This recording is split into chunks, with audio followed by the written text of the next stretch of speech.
दोस्तों, आज हम सुनने वाले हैं बेताल पच्चीसी की प्रारंभ की कहानी। बहुत पुरानी बात है। धारा नगरी में गंधर्वसेन नाम का एक राजा राज करता था। उसकी 4 रानियां थी और 6 लड़के थे जो सबके सब बड़े ही चतुर और बलवान थे।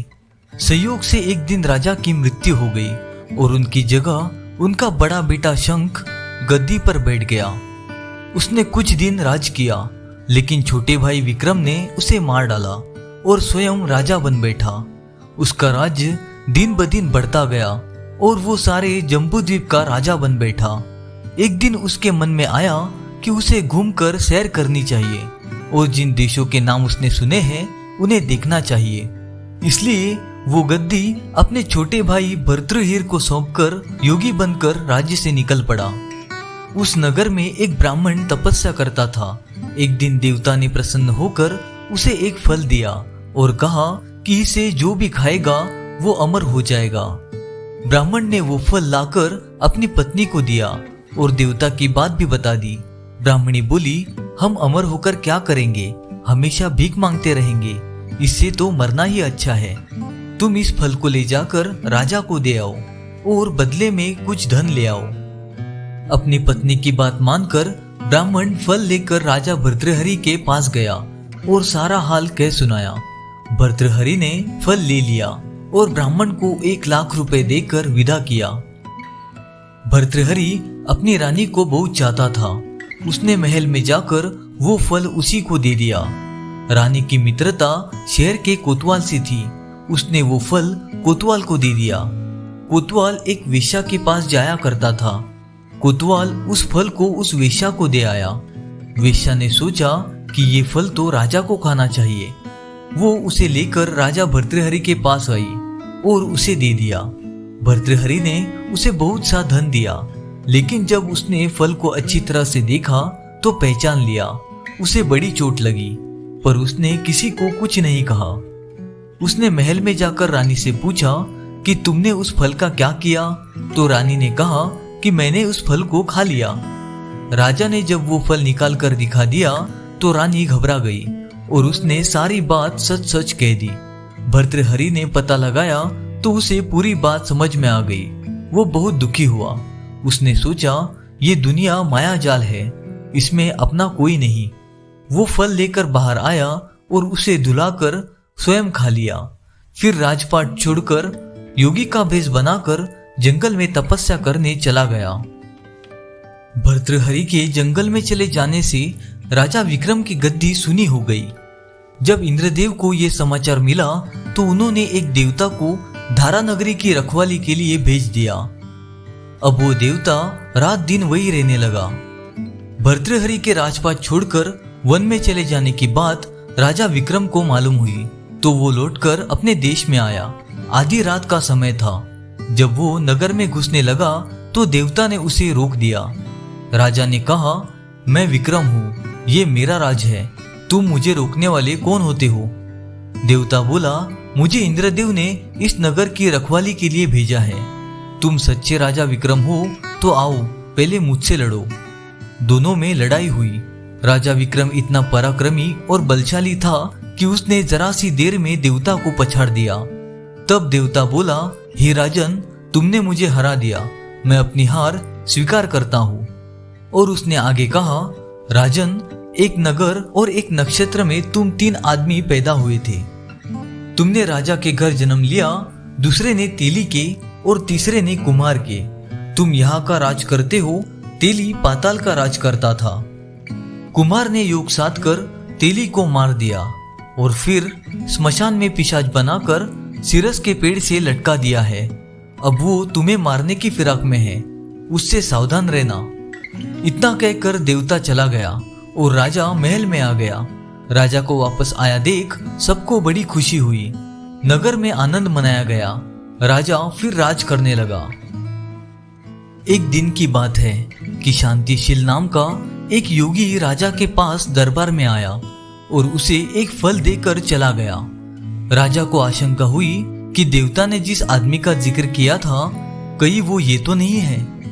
ये सोचकर उसने फल नहीं खाया और भंडारी को दे दिया।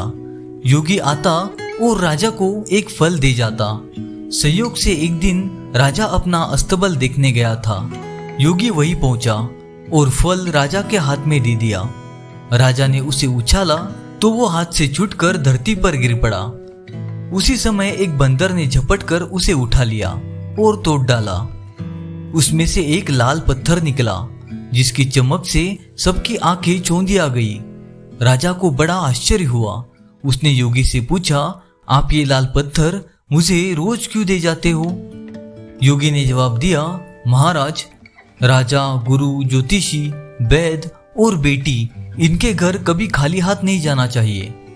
राजा ने भंडारी को बुलाकर पीछे के सब फल मंगवाए और सारे फल तुड़वाने पर सब में से एक एक लाल पत्थर निकला। इतने लाल पत्थर देखकर राजा को बड़ा हर्ष हुआ। उसने जौहरी को बुलवाकर उनका मूल्य पूछा। जौहरी बोला, महाराज, ये लाल पत्थर इतने कीमती है कि इनका मोल करोड़ों रुपयों में भी नहीं आंका जा सकता। एक एक लाल पत्थर एक एक राज्य के बराबर है। ये सुनकर राजा योगी का हाथ पकड़कर गद्दी पर ले आया। वह योगी ने राजा से कहा, महाराज, बात यह है कि गोदावरी के किनारे स्मशान में मैं एक मंत्र सिद्ध कर रहा हूँ, जिसके सिद्ध हो जाने पर मेरा मनोरथ पूरा हो जाएगा। तुम एक रात मेरे पास रहोगे तो मंत्र सिद्ध हो जाएगा। एक दिन रात को हथियार बांधकर तुम अकेले मेरे पास आ जाना। राजा ने कहा, ठीक है। उसके बाद योगी दिन और समय बताकर अपने मठ में चला गया। अब वो दिन आने पर राजा अकेला वहां पहुंचा। योगी ने उसे अपने पास बिठा लिया। थोड़ी देर बैठकर राजा ने पूछा, महाराज, मेरे लिए क्या आज्ञा है? योगी ने कहा, राजन, यहाँ से दक्षिण दिशा में 2 कोस की दूरी पर स्मशान में एक सीरस के पेड़ पर एक मुर्दा लटका है। उसे मेरे पास ले आओ, तब तक मैं यहाँ पूजा करता हूँ। ये सुनकर राजा वहां से चल दिया। बड़ी भयंकर रात थी। चारों ओर अंधेरा फैला था। पानी बरस रहा था। भूत प्रेत शोर मचा रहे थे। सांप आकर पैरों में लिपटते थे। लेकिन राजा हिम्मत से आगे बढ़ता गया। जब वो स्मशान में पहुंचा तो देखता क्या है कि शेर दहाड़ रहे हैं, हाथी चिंगाड़ रहे हैं। राजा बेधड़क चलता गया और सीरस के पेड़ के पास पहुंच गया। पेड़ जड़ से फुनगी तक आग से दहक रहा था। राजा ने सोचा, हो ना हो ये वही तेली है जिसकी बात देवता ने बताई थी।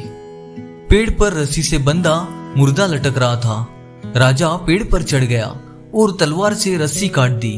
मुर्दा नीचे गिर पड़ा और दहाड़ मार मार कर रोने लगा। राजा ने नीचे आकर पूछा, तू कौन है? राजा का इतना कहना था कि मुर्दा खिलखिलाकर हंस पड़ा। राजा को बड़ा आश्चर्य हुआ। तभी वो मुर्दा फिर पेड़ पर जा लटका। राजा फिर चढ़कर ऊपर गया और रस्सी काटकर मुर्दे को बगल में दबाकर नीचे आया और बोला, बता तू कौन है? मुर्दा चुप रहा। तब राजा ने उसे एक चादर में बांधा और योगी के पास ले चला। रास्ते में वो मुर्दा बोला, मैं बेताल हूँ, तू कौन है और मुझे कहाँ ले जा रहा है? राजा ने कहा, मेरा नाम विक्रम है, मैं धारा नगरी का राजा हूँ, मैं तुझे योगी के पास ले जा रहा हूँ। बेताल बोला, मैं एक शर्त पर चलूंगा, अगर तू रास्ते में बोलेगा तो मैं लौटकर पेड़ पर जा लटकूंगा। राजा ने उसकी बात मान ली। फिर बेताल बोला, पंडित, चतुर और ज्ञानी, इनके दिन अच्छी अच्छी बातों में बीतते हैं, जबकि मूर्खों के दिन कलह और नींद में। अच्छा होगा कि हमारी राह भली बातों की चर्चा में बीत जाए। मैं तुम्हें एक कहानी सुनाता हूँ, सुनो।